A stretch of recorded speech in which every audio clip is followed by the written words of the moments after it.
Bismillahirrahmanirrahim. Assalamualaikum warahmatullahi wabarakatuh. Alhamdulillah. Alhamdulillahilladzi arsala rasul bil huda wa dinil haq lidhrahu ala dini kulli wa kafa billahi syahida. Asyhadu an la ilaha illallah wahdahu la syarikalah wa asyhadu anna Muhammadan abduhu wa rasuluhu la nabiyya ba'da. Yang saya hormati Majelis Tinggi Dikti Muhammadiyah, yang dalam hal ini Bapak Profesor Dr. Haji Irwan Akib MPD beserta seluruh jajarannya. Yang saya hormati pengurus wilayah Muhammadiyah, Ketua BPH, yang saya hormati Bapak Rektor Universitas Muhammadiyah Parepare beserta seluruh jajarannya, yang saya hormati pimpinan daerah Kota Parepare beserta seluruh jajarannya, yang saya hormati para cerdik pandai, para alim ulama yang hadir pada kesempatan ini. Yang saya banggakan para pimpinan yang baru saja dilantik, Sivitas Akademika, khususnya mahasiswa dan hadirin yang saya muliakan. Pada kesempatan yang berbahagia ini, saya ingin menyampaikan selamat kepada seluruh pimpinan yang baru saja diambil sumpahnya. Mudah-mudahan sumpah yang baru saja diambil itu benar-benar menjadi sebuah amanah yang bisa dilaksanakan dengan baik, yang kemudian nanti akan dipertanggungjawabkan baik di hadapan para sivitas akademika dan lebih khusus lagi di hadapan Allah Subhanahu wa Ta'ala. Pada kesempatan ini saya ingin mengapresiasi untuk kesekian kalinya kepada pengurus Pusat Muhammadiyah yang telah berupaya dan bekerja keras untuk mengembangkan perguruan tinggi Muhammadiyah di seluruh Indonesia, khususnya yang ada di Sulawesi, sehingga sering saya katakan bahwa dari segi tata kelola, khususnya hubungan yang baik antara penyelenggara dan pengelola, itu menjadi modal yang besar buat perguruan tinggi Muhammadiyah. Dengan komunikasi yang baik, yang harmonis antara pimpinan perguruan tinggi dengan Dewan Pimpinan Pusat maupun wilayah Muhammadiyah, menjadi satu kekuatan yang luar biasa, menjadi modal yang sangat besar untuk pengembangan perguruan tinggi di bawah Muhammadiyah. Oleh sebab itu, sekali lagi saya menyampaikan penghargaan dan terima kasih untuk kerja keras selama ini. Bapak Rektor yang saya muliakan, yang saya hormati, hari ini Bapak baru saja beberapa bulan yang lalu dilantik dan sekarang melantik para wakil rektornya. Sehubungan dengan itu, perkenankan saya menyampaikan beberapa harapan-harapan.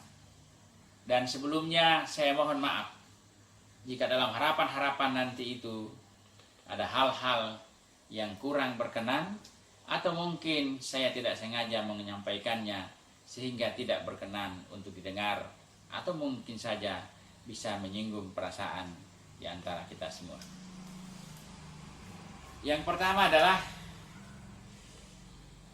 Unpar, Universitas Muhammadiyah Parepare, itu seperti dikatakan Pak Rektor tadi, menjadi salah satu perguruan tinggi swasta yang baik, walaupun bukan terbaik di wilayah 9 Sulawesi. Namun demikian dia masuk pada 20 besar perguruan tinggi yang kita apresiasi dari 352 kurang lebih perguruan tinggi yang ada di Sulawesi. 20 besar tidak mudah untuk mencapainya. Itu memerlukan perjuangan dan pekerjaan yang terus-menerus dan secara konsisten dengan komitmen yang tinggi. Untuk itu, kerja keras ini perlu terus ditingkatkan karena tantangan-tantangan kita di masa depan semakin lebih berat lagi dan lebih keras lagi. Saya mohon para wakil rektor yang baru saja dilantik untuk bisa benar-benar konsisten dan berkomitmen dalam pengembangan reformasi birokrasi. Paling tidak, reformasi bidang kelembagaan dan sumber daya manusia menjadi fokus yang lebih diperhatikan lagi dan lebih difokuskan lagi arah pengembangannya. Saya tahu bahwa Majelis Tinggi Pendidikan Tinggi Muhammadiyah telah melakukan banyak hal, banyak program. Oleh sebab itu saya bahasakan tadi harus lebih fokus lagi. Karena kita ingin melihat hasilnya yang lebih baik lagi dari upaya-upaya termasuk penyediaan dana dan program-program pengembangan sumber daya manusia dan kelembagaan yang telah dilakukan. Saya ingin menyampaikan bahwa untuk Unpar pada saat ini, tolong khususnya wakil rektor bidang akademik lebih berkoordinasi lagi dengan bagian data atau operator yang ada di sana. Karena kalau Bapak lihat early warning system yang dikembangkan oleh Lembaga Layanan Pendidikan Tinggi Wilayah 9, maka Bapak akan melihat di sana masih banyak hal-hal indikator-indikator yang berwarna merah. Sebagai contoh, di data itu masih ada 3 program studi yang belum cukup dosennya. Saya tidak yakin bahwa ini benar. Boleh saja karena penginputan datanya yang belum selesai. Di sana juga masih ada 7 program studi yang rasio mahasiswa dan dosennya belum memenuhi syarat. Saya juga tidak yakin dengan ini. Saya lebih curiga bahwa updating data belum dilakukan dengan baik. Perguruan Tinggi Muhammadiyah Parepare sebetulnya memang dari segi klaster seperti dikatakan Pak Rektor tadi, klasternya sudah sangat baik. Sudah ada di klaster utama. Sejajar dengan perguruan tinggi, bahkan perguruan tinggi negeri. Dia sejajar untuk klasterisasi itu. Oleh sebab itu sangat wajar jika berdasarkan Unirank perguruan tinggi Muhammadiyah Parepare itu, Universitas Muhammadiyah Parepare berada pada ranking 377 dari 11.934 perguruan tinggi yang ada di dunia. Ini perolehan ini tidak ringan, Pak. Ini tidak kecil, ini lumayan, ini sangat baik untuk sebuah perguruan tinggi di wilayah di daerah dengan ranking 377 dari 11.934 perguruan tinggi yang ada di dunia. Itu menurut versi Unirank. Oleh sebab itu, kita perlu mengembangkan lagi program-program ke depan. Universitas Muhammadiyah Parepare sudah memiliki program pascasarjana. Ada program studi S2 dan ada program studi S3. Saya setuju Pak Rektor, kita tingkatkan kerja keras kita di masa depan agar program studi magister dan doktor ini bisa lebih ditingkatkan lagi. Pada tahun ini ada 4 orang, kalau ingat saya, ada 4 orang calon guru besar yang diusulkan oleh Universitas Muhammadiyah Parepare. Kita sangat berharap ke-4 orang ini dalam tahun 2020 ini bisa memperoleh gelar guru besarnya. Jika ini bisa terlaksana, mudah-mudahan berhasil, itu berarti menjadi modal besar buat kita lagi untuk mengembangkan program studi doktor di Universitas Muhammadiyah Parepare.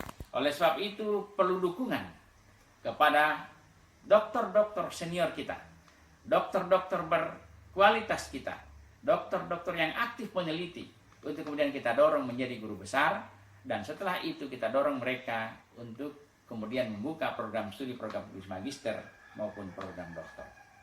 Selanjutnya harapan saya, mungkin saat ini sebaiknya reformasi kelembagaan perlu ditinjau. Kerja atau job description antara wakil rektor, wakil dekan mungkin perlu ditinjau kembali. Seperti sering saya katakan bahwa hari ini wakil rektor bidang inovasi dan kerjasama harus lebih ditingkatkan lagi kinerjanya. Wakil rektor bidang ini harus mengerjakan research study yang bisa kemudian memplotting, yang membuat mapping tentang keadaan alumni dan keinginan masyarakat. Dengan demikian maka pengembangan perguruan tinggi di masa depan benar-benar berbasis data. Dari research study kita bisa mengetahui prestasi-prestasi alumni kita. Dan dengan demikian maka komunikasi yang baik antara perguruan tinggi dengan alumni dapat kita tingkatkan. Berikutnya, mau atau tidak, pengembangan kampus ke depan, sering saya katakan lagi, hari ini jangan berpikir membangun kampus yang menjulang tinggi ke langit dengan megahnya, tetapi di dalamnya miskin teknologi. Yang perlu kita pikirkan sekarang ini adalah membangun kampus yang oke, silakan megah, tapi lebih megah lagi fasilitas teknologi yang ada di dalamnya. Saya tahu bahwa pengurus pusat Muhammadiyah telah mengembangkan ini. Namun demikian, di sini ada yang terhormat yang saya muliakan, Majelis Dikti Muhammadiyah. Saya ingin mengatakan bahwa pengurus pusat Muhammadiyah memang telah berupaya dalam pemanfaatan teknologi. Tetapi saya ingin menyampaikan bahwa khusus untuk di Sulawesi, belum ada perguruan tinggi Muhammadiyah yang bisa benar-benar sudah menggunakan learning management system di dalam proses pembelajarannya. Sedangkan untuk bisa memenuhi syarat pembelajaran daring yang berkualitas yang diakui oleh pemerintah harus menggunakan learning management system. LLDQ wilayah 9 sudah mengembangkan instrumen untuk mengukur aplikasi dan pemanfaatan learning management system di setiap perguruan tinggi.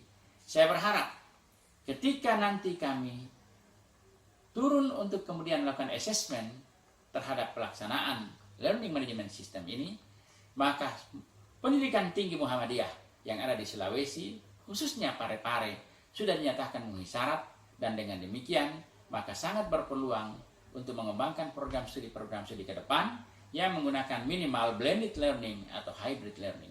Dengan demikian, maka harapan kita untuk menghadirkan mahasiswa internasional akan lebih mudah lagi dapat kita laksanakan. Terakhir, saya ingin menyampaikan dengan sangat bahwa garda terdepan untuk pengembangan sebuah perguruan tinggi, elemen yang paling menentukan kualitas dan seluruh proses yang ada di perguruan tinggi adalah sumber daya manusianya, dalam hal ini dosen dan tenaga kependidikannya. Oleh sebab itu, upaya keras harus kita lakukan ke depan. Bagaimana memberikan kesejahteraan yang baik kepada dosen. Kita tidak bisa berharap banyak dari dosen yang tidak sejahtera. Untuk kesejahteraan ini memang kita perlu kerja keras.